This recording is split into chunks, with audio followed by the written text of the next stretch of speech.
Lequel parmi nous décide de jeter une chose qui a de la valeur parce que c'est sale? Bien au contraire, quand nous avons des choses de valeur qui se salissent, qu'est-ce qu'on fait? On nettoie. Qui parmi vous s'est déjà fâché contre son téléphone parce qu'il s'est sali?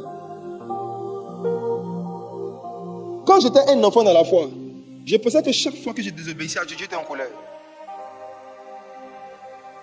Mais j'ai découvert quelque chose qui m'a montré que même ceux qui prêchent ça, sans le savoir, ils sont des haut-parleurs du diable et de l'accusateur des frères. La Bible dit dans Apocalypse que Dieu a enlevé sa colère de lui et il a mis sa colère dans des coupes de colère qu'il a donné à des anges. Donc en lui, il n'y a pas de colère. Dieu a enlevé sa colère, il a mis ça dans des coupes de colère qui attendent les gens le jour du jugement.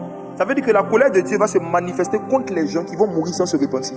Les gens qui vont mourir dans leur péché, c'est eux qui vont vivre la colère de Dieu. Maintenant, nous qui sommes encore vivants, s'il nous arrive de pécher, qu'est-ce que la parole de Dieu dit? La Bible ne dit pas n'énervez pas le Saint-Esprit. N'attristez pas le Saint-Esprit. Ce qui arrive, c'est que lorsque nous avons le Saint-Esprit et que nous partons nous livrer à des désobéissances volontaires, Dieu n'est pas en colère, il est triste. Ça fait la différence. Dieu ne se met même pas en colère contre nous. Vous savez pourquoi? Jésus ne se met pas en colère contre nous. C'est très puissant. Dans 1 Jean chapitre 2 verset 1, il est écrit: petits enfants, je vous ai dit ces choses afin que vous ne péchiez point. Mais si quelqu'un a péché, nous n'avons pas de juge. Nous avons un avocat. En fait, un avocat ne se fâche jamais contre son client. L'avocat ne se fâche pas contre son client.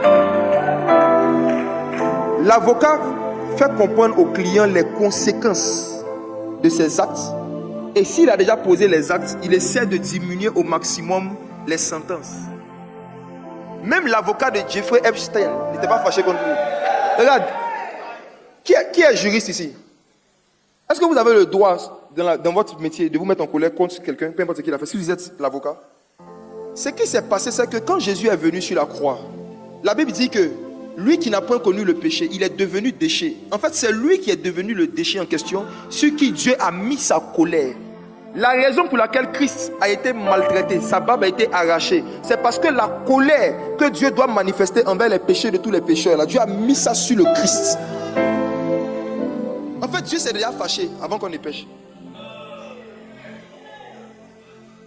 Tout ce qui lui reste comme émotion, c'est la tristesse.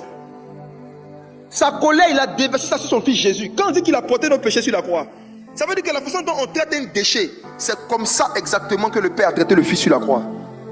Le châtiment qui nous donne la paix est tombé sur lui. La colère qui nous donne la paix est tombée sur lui. Jésus, pendant tout son ministère, quand il était en de bons termes avec le Père, il appelait toujours Père, Père, Père, Père. Mais le jour où il est devenu péché, il dit: mon Dieu, pourquoi m'as-tu abandonné? Ce sont les déchets qu'on abandonne. Lorsqu'il prenait ta place, il prenait ma place. Dieu n'était plus son Père, c'était son Dieu. Et c'est pourquoi il dit: parce que j'ai pris votre place. Vous, quand vous priez, ne dites pas notre Dieu, dites notre Père. Notre Père. Notre Père. Notre Père. C'est quand tu deviens parent, quand tu comprends le cœur de Dieu. Ta servante va faire la même bêtise 3 fois. Tu es capable de la renvoyer. Si ton enfant fait la même chose 100 fois, tu vas le frapper, mais il va rester dans la maison. Tu ne veux pas frapper la servante parce que ce n'est pas ta fille. Mais Dieu châtie ceux qui le connaissent pour fils.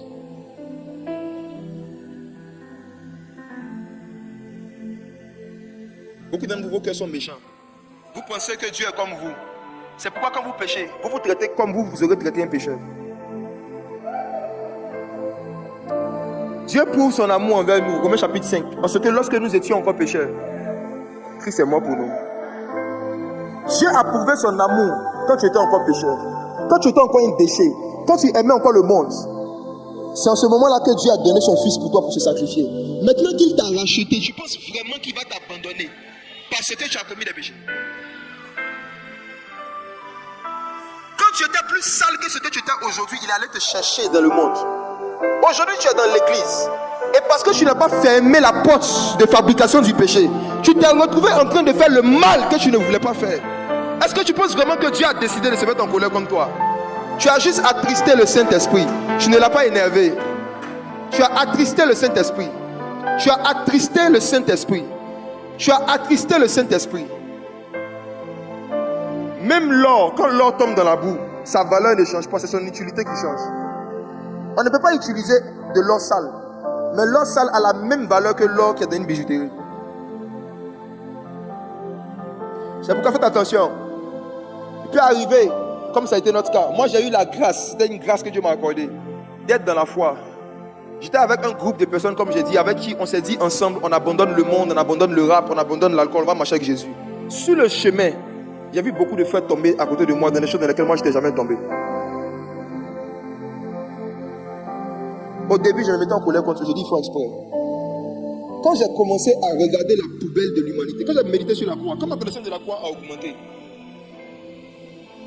je me suis rendu compte que si quelqu'un est ton frère, si quelqu'un est ta soeur, et que tu as été témoin qu'un jour, il a montré qu'il aimait les choses de Dieu, il a montré qu'il voulait marcher avec Jésus. Si cette personne-là, tu le vois en train de produire des déchets, tu dois lui apporter une poubelle. Tu ne dois pas le mettre à la poubelle.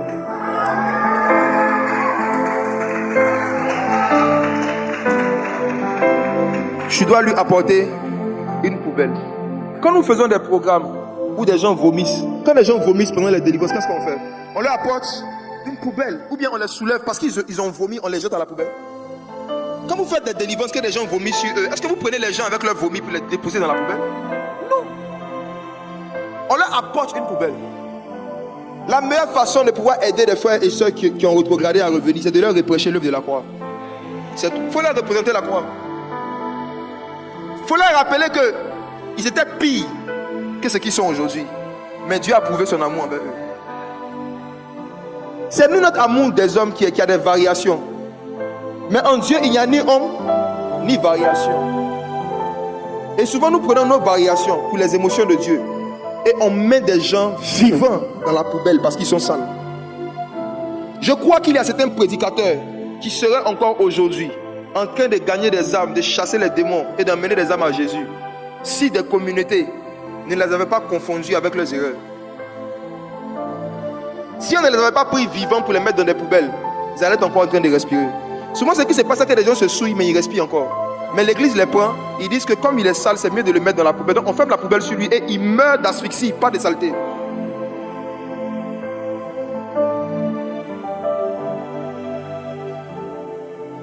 J'ai dit au pasteur des églises MSA, ce mois de mars, arrêtez de vouloir gagner de nouvelles âmes. Allons chercher les anciennes âmes. Si un homme a 100 brebis, qu'il y a une qui s'égare, il ne dit pas aux 99 brebis de ne pas s'approcher de la brebis qui est égarée. Il laisse les 99. Il a dit même attendez-moi là sur la montagne, je reviens. Il essaie de mener une démarche. Et la Bible dit que lorsqu'il retrouve la brebis égarée, l'homme ne met pas une corde sur le cou de la brebis. Il met sur son épaule. Pourtant les 99 qui ne se sont pas égarés n'ont jamais goûté l'épaule. C'est pourquoi en général Dieu élève toujours ceux qui se repentent plutôt que ceux qui se sentent irréprochables. Celui qui reconnaît qu'il s'est égaré va monter sur l'épaule. Il sera au-dessus de ceux qui étaient sur la montagne. Je n'ai pas vu dans ma Bible quelqu'un revenir à Dieu et Dieu ne l'a pas rendu plus puissant qu'avant. Il n'y a pas un exemple. Job avait péché contre Dieu. Quand Dieu l'a repris, il dit Seigneur, je te demande pardon parce que ma bouche a parlé des choses qui me dépassaient. Après sa repentance, Dieu l'a rendu plus riche. Il a donné de meilleurs enfants. Regardez David, après sa repentance, David est devenu plus puissant que ce qu'il était avant la mort du. Regardez le fils prodigue. Lorsqu'il était dans la maison de son papa, il ne mangeait que des moutons. Mais quand il est revenu dans ses égarements, quand il s'est repenti, il a mangé le veau gras. Il va chercher la brebis égarée, il la met sur son épaule. Il y a certains de vos frères que vous devez chercher. C'est au mois de mars. Il y a des gens qui n'étaient pas des brebis égarées, ce sont des loups révélés. Il y en a qui étaient au milieu de nous, mais qui n'étaient pas des nôtres. Un loup, sa particularité, c'est qu'il agresse les gens pour rien. Il mord, il attaque. Les gens qui vont et puis qui attaquent, qui calomnient, c'est des loups. Laissez-les. C'est pas d'eux que je parle. Les vrais brebis, quand ils s'égarent, se cachent. On n'entend même pas leur voix. Les gens qui font les statues visées, qui attaquent les églises, les communautés, c'est des loups. La brebis, là, se cache. On n'entend même pas. La brebis n'attaque personne. La brebis disparaît juste, on ne sait pas où la brebis est. Il y a des personnes, vous allez les prendre pour des brebis égarées. Quand vous allez partir vers eux pour essayer de les ramener à Christ, la manière dont ils vont vous attaquer le pasteur, attaquer la communauté, prenez vos distances. Je parle de frères et sœurs que vous avez connus qui craignaient Dieu, mais qui se cachent et qui ont disparu de vos réunions, qui ont disparu de l'église, qui ont disparu des groupes WhatsApp. Ils ont disparu parce qu'ils sont dans la culpabilité par rapport à quelque chose. Ce ne sont pas des déchets. Même s'ils le sont, présentez-leur celui qui peut les racheter en tant que des déchets, qui veut faire du recyclage prophétique. Présentez-leur celui qui prend les choses viles, les choses sales, pour confondre les forces. Donnez-leur de l'espoir. Dites-leur qu'à cause du sang de Jésus, ils peuvent revenir dans leur première intimité avec Dieu. Dites-leur qu'à cause du sang de Jésus, Christ sur la croix a crucifié le vieil homme. Christ sur la croix, par la puissance de la croix et de son sang, nous a donné la clé du séjour des morts. À plus forte raison, la clé de l'envie de pécher. Marchez par l'esprit et vous n'accomplirez pas les désirs de la chair. Si tu as accompli les désirs de la chair, c'est qu'à un moment tu ne marchais plus par l'esprit. Dieu n'est pas en colère, il est juste attristé. Prends la décision de recommencer à marcher par l'esprit. Est-ce qu'on peut prier?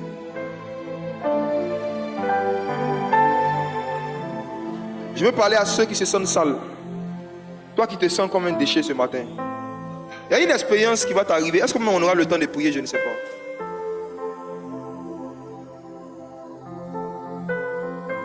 Je vais faire quelque chose. Et quand je vais faire ça, tu vas commencer à ressentir, d'autres vont voir spirituellement, d'autres vont sentir ce que Jésus ressent pour eux. Comment ils vous voient malgré ce que vous avez fait. La seule chose qu'ils demandent, c'est la repentance. Il y a un parfum qui va remplir le lieu. Et Jésus te dit, reviens à ton premier amour. Reviens à ton premier amour. Reviens à ton premier amour. L'une des techniques du Saint-Esprit pour ramener des rétrogrades à leur premier amour, c'est de leur faire ressentir ce qu'ils ont ressenti la première fois où ils ont pris la décision de marcher avec Jésus. Ce qui t'a poussé un jour à dire que tu veux devenir un disciple, tu veux devenir chrétien, tu veux abandonner le monde. Ce que tu avais ressenti qui t'a poussé à prendre cette décision, tu vas commencer à ressentir ça dans toi. Ça commence. Le parfum de Christ. L'envoi qui fuit des poubelles familiales. Il sélectionne les meilleurs déchets. Qui les transforme en énergie renouvelable spirituelle. L'amour de Dieu est répandu dans nos cœurs par le Saint-Esprit. Romains 5, verset 5.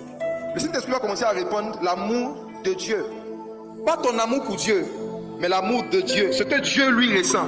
L'Esprit de Dieu va répandre ça dans ton cœur. Tu vas ressentir ça simplement. Le rétrograde, ce n'est pas celui qui va plus à l'église. Le rétrograde, c'est celui qui ne marche plus par l'Esprit. Qui vit dans la chair. Tu avais abandonné la masturbation. Tu avais abandonné l'adultère, tu avais abandonné l'alcool, tu avais abandonné la cigarette, tu avais abandonné la drogue, tu avais abandonné le lesbianisme, tu avais abandonné la pornographie. Mais depuis un moment, tu as retrouvé dans ta chair une loi qui te pousse toujours à aller faire ces choses et à te haïr toi-même après. Mais ce matin,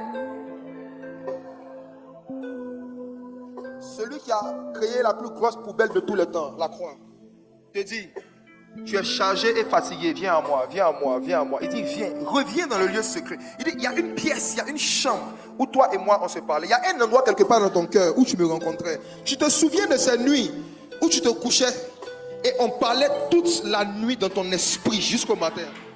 Est-ce que tu te souviens de ces jours où sans qu'il y ait un pasteur, tu prenais ta Bible toi-même, tu l'ouvrais et tu disais, mais qui est Jésus? Je veux connaître le Christ. J'avais coupé avec certains de tes amis qui vivaient mal sans que quelqu'un ne te le dise. Parce que tu voulais plaire à Dieu. Mais aujourd'hui, tu cherches des versets pour être dans les mauvaises compagnies. Tu as rétrogradé. Tu as rétrogradé. Toi qui passais au moins 30 minutes avec Dieu chaque jour.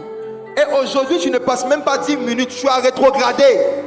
Rétrograder, c'est revenir en arrière.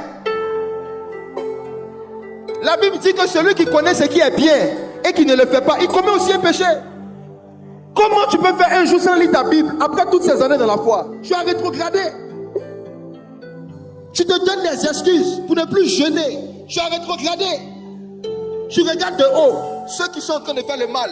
Mais Dieu te dit que toi qui ne fais pas le bien, qui t'a enseigné, tu as rétrogradé.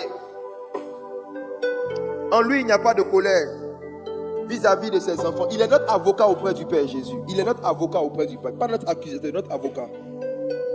Notre défenseur auprès du Père. Est-ce que tu peux ressentir le parfum de son amour? Il dit, reviens s'il te plaît. J'entends Jésus dire à des gens, tu me manques, tu me manques. Ce sont les hommes qui t'ont rejeté, ce n'est pas moi, dit Jésus, ce n'est pas moi. C'est toi-même qui t'es rejeté, ce n'est pas moi. Le fils prodigue, lorsqu'il sortait de la maison de son père, il a laissé à la porte. Des années plus tard, quand il revenait, il a trouvé le père à la porte. Parce que le père est constant. La position de Dieu vis-à-vis de toi, les projets qu'il veut faire avec toi, la façon dont il veut t'utiliser, il n'a rien changé. C'est toi qui as changé.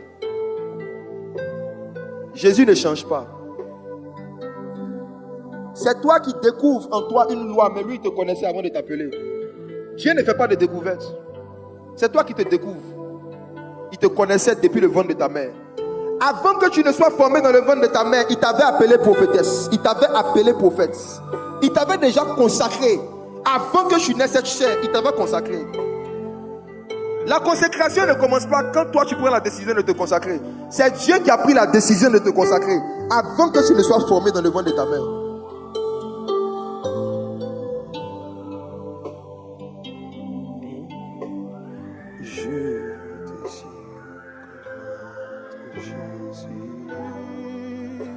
Je désire connaître Jésus. Je désire connaître Jésus. Je désire connaître mon Jésus. Je désire connaître Jésus. Je désire connaître Jésus. Je désire connaître Jésus. Je désire connaître mon Jésus. Je désire connaître Jésus. Je désire connaître Jésus. Je désire connaître Jésus. Je désire connaître mon Jésus. Je désire connaître Jésus. Je désire connaître mon Jésus. Je désire connaître Jésus. Le Seigneur m'a dit qu'aujourd'hui, il va restaurer l'onction de ceux qui sont tombés, qui se sont repentis. De la même manière que Samson, lorsqu'il s'est retrouvé isolé en prison, dans son cœur avait commencé à revenir à Dieu. Au point où les Philistins savaient que sa force venait de ses cheveux. Mais ils ont vu les cheveux de Samson repousser. Mais ils avaient oublié qu'il devait couper. C'est comme si Dieu avait masqué les yeux encore des Philistins sur le fait que la puissance est en train de revenir. Ses cheveux sont en train de repousser. Mais ils n'ont pas vu. Je vois des dons qui sont en train de repousser. Je vois des habilités prophétiques qui sont en train de revenir. Pendant que les Philistins sont en train de se moquer de Samson, Dieu est en train de les restaurer. Pendant que les Philistins étaient en train d'humilier Samson en public, Dieu le restaurait en privé. Et il avait plus de dégâts dans le camp qu'avant sa captivité.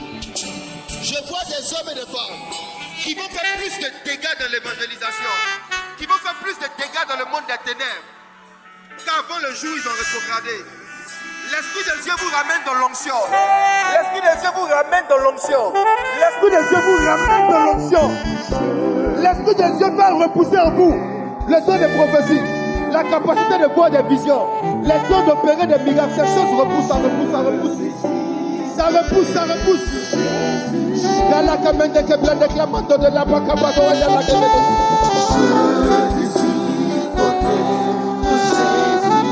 La vie de prière repousse.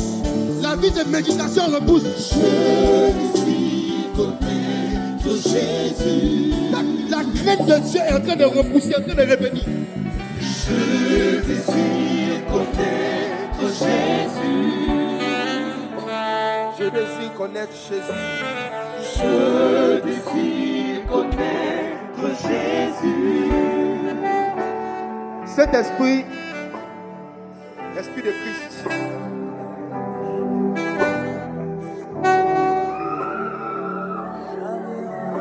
Magnifique. C'est magnifique. C'est magnifique.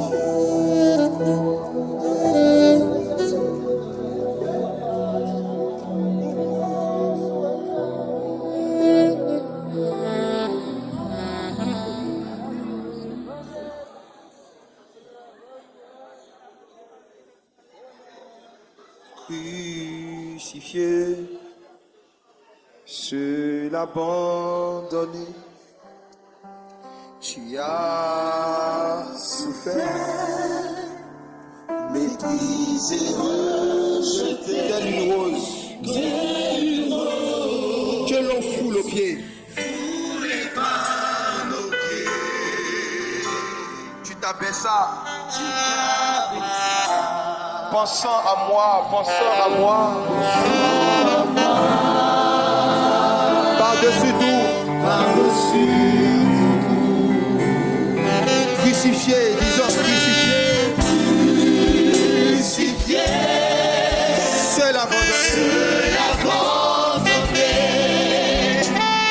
tu as souffert, méprisé, rejeté. Foulé par nos pieds, tu m'as sauvé, tu m'as aimé, par-dessus tout, crucifié,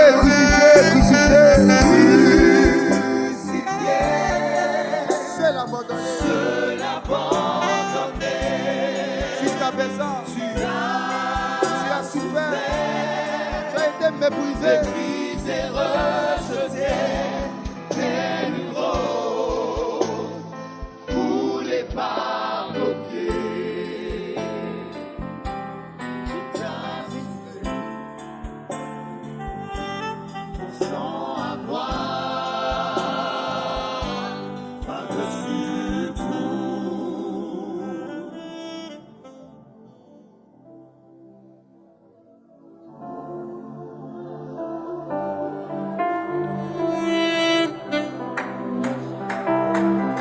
Ô profondeur de l'amour de Dieu.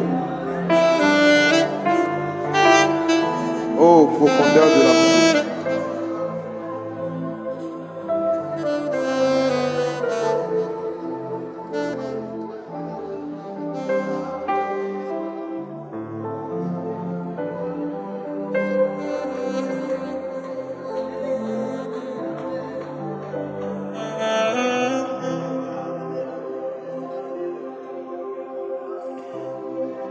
La femme pécheresse s'est sentie attirée par Jésus parce qu'elle voyait que c'était le roi qui rachetait les déchets. Elle a pris le fruit de tous ces déchets. Elle a acheté un parfum et elle est venue donner ça au recycleur de tous les temps, le plus grand recycleur. Jésus va recycler ta vie. Tout ce que tu as vécu va devenir une source d'énergie. Si les hommes peuvent transformer des saletés en force, et Dieu, si les hommes peuvent utiliser des saletés pour produire de l'électricité, Dieu utilise la repentance pour produire l'onction. Plus de puissance, plus de puissance, plus de puissance. Quand le fils prodigue est revenu à la maison, celui qui était en colère, ce n'était pas le père, c'était le grand frère charnel. Il y a dans le corps de Christ les grands frères du fils prodigue. Ceux qui estiment toujours que les gens ne sont plus dignes de recevoir X, de faire telle chose dans la maison du Père. Fils prodigue, n'écoute pas les paroles de ton grand frère, écoute les paroles du Père. Fils prodigue, ne regarde pas l'opinion des frères. Concentre-toi sur l'amour du Père, qui a organisé une fête pour toi ce dimanche aujourd'hui. Qui a organisé ce culte spécialement pour toi, pour te dire, mon fils était mort, il est revenu à la vie. Est-ce qu'on peut glorifier Jésus par les acclamations? Est-ce que tu peux célébrer le Père des Lumières?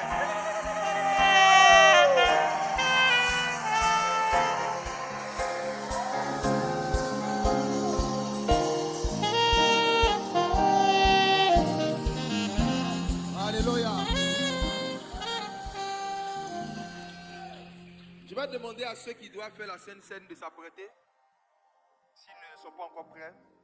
Et je vais lancer un appel avant la Sainte Seine. Il y a certains parmi nous qui ne sont pas encore nés de nouveau. Tu n'as jamais pris la décision d'apporter tous tes déchets à Christ pour passer par les eaux du baptême, commencer une nouvelle vie par le baptême par immersion. C'est pour toi aussi ce message. C'est vrai prioritairement pour les brebis perdues, mais Jésus a besoin de toi aussi. Le monde ne peut rien t'offrir sans tristesse ou sans humiliation. Si tu veux abandonner la vie du monde, tu veux naître de nouveau, commencer une nouvelle vie avec Jésus. Ce qu'on appelle généralement donner sa vie à Jésus ou se convertir. Est-ce que tu peux te tenir debout? Je veux t'encourager. Qui ce matin veut recevoir ce Jésus dont j'ai parlé? Tu ne veux plus juste être un simple religieux. Tu veux devenir un ami de Jésus. Si tu veux naître de nouveau, viens me voir, viens devant, viens me voir, viens.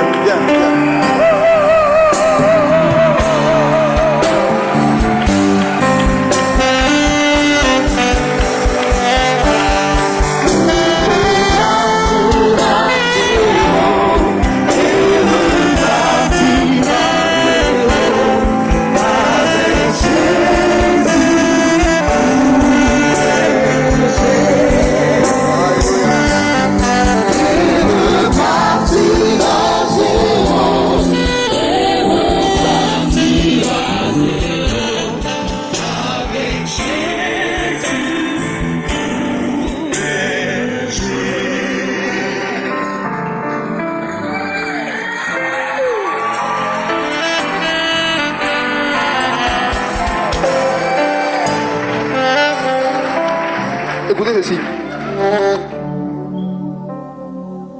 La première personne que Jésus a sauvée quand il a versé son sang, c'était un brigand. Quand on dit brigand, ça veut dire criminel, voleur.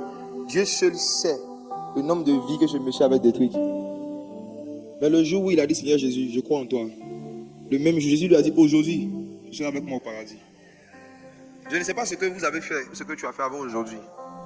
Mais je vais te dire que peu importe ce que tu as fait, toutes choses sont devenues nouvelles. Dieu t'a complètement pardonné. C'est une nouvelle création. Il y a quelques années, j'ai rencontré un jeune qui m'a dit, après que j'ai prêché un message, moi je couchais avec des animaux. Il m'a dit, moi je couche avec les animaux. Est-ce que Jésus peut me pardonner? Je lui ai dit, il va non seulement te pardonner, mais il va t'utiliser. Je lui ai dit, vous parlez, il est pasteur. Il n'y a aucune personne qui est trop sale pour que Jésus l'utilise encore et encore et encore, pourvu que tu sois prêt à te laisser transformer par le Saint-Esprit.